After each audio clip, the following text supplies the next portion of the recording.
Hello. Why did you say it like... Hello and welcome to Tool. Hello dudes and dudonias. Welcome.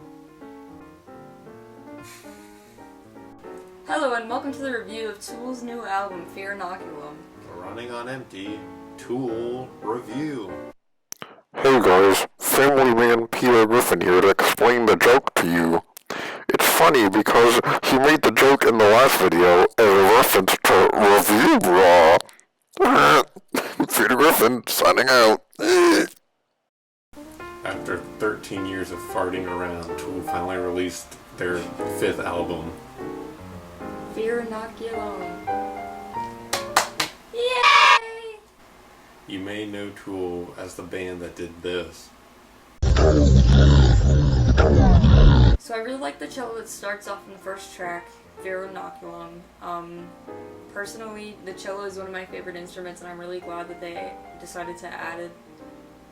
The first time I listened to the title track, I wasn't that crazy about it, but each time I listen to it, I find it more and more enjoyable. I felt like this album was really heavily driven by the guitars and drums, while the vocals and bass just kind of sat in the back seat. Not that they didn't do anything, but I felt like they didn't really contribute as much to the album experience. Like, once the album's done, there's no like big lines that I take away, or there's no like really cool bass parts that like stick with me, but I feel like there's a lot of drum heavy and guitar heavy parts of the album that like stick with you, and I feel like that's what drives the album. I really like how Justin uses like a crunchy, rattly bass effect. I know that his bass lines aren't that prominent, but I do feel like he put a cool effect on what he had. Do something funny. It's domestic abuse. It's not a joke. The highlights on the album for me were Invincible and Tempest, and Chocolate Chip Trip, which is Tool's version of Moby Dick. I feel like this album was missing like its 46 and 2 or its Schism, like a nice short song that had a really catchy hook. There's not really any catchy parts to this album. I feel like the album's really good, but there's nothing that really like stands out, and it's not radio friendly at all. Like, it's not something you can just sit down and listen to it. All the like songs are like over 10 minutes long, so like it's kind of hard to listen to just casually. Tool is a poopy, stinky doo-doo band that smears their music all over the wall with their poopy, smelly butt. Okay, so I wanted to make a note that Inoculum, or however you say it, that was a weird interlude. Sounded to me kind of like someone was just like messing around on the keyboard.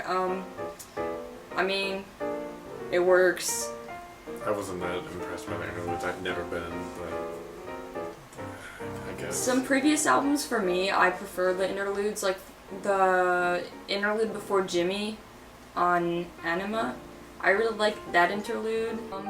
My favorites were Fear Inoculum, the song, Numa, Tempest, and Invincible, I'd say. Okay, look at the camera.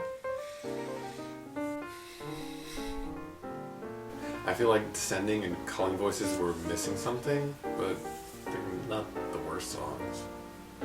Overall, I think this album was worth the wait. There's a lot of really good moments on it. I don't think it's as good as Lateralis and Enema, but I think it's better than Undertow and 10,000 Days. I don't feel like rating the albums. I think this album was good. Was it worth 13 years? Personally, I didn't wait 13 years, and you can call me a fake fan. Whatever. If I were to have waited 13 years like some fans did, I'd personally say only half of it was worth it, but I also don't want to be the kind of fan that boxes somebody in and limits their creative freedom, because personally, as a musician myself, I would hate to be in that spot. So while I don't think it's as good as some of their other albums like Anima and Lateralis, I do think that they did a really good job of experimenting and trying new things while also keeping some of their old sounds. Something that I hope that they do if they... I hope that there are more bass-driven songs like Schism or I think Lateralus, right? 46 and 2 was another one. Just any bass lines that are really heavy and like prominent, because I don't feel like there were any in this album. Yeah, I just like bass. That's just me being biased because I'm a bassist. I'd give this album an 8.5. It was pretty good. I feel like I'd give this album an 8.5 too. I feel like with time it might grow on me more, but right now I feel like the songs that are good, they're like good, but they're not like next level. Remember to eat the crust off your sandwich.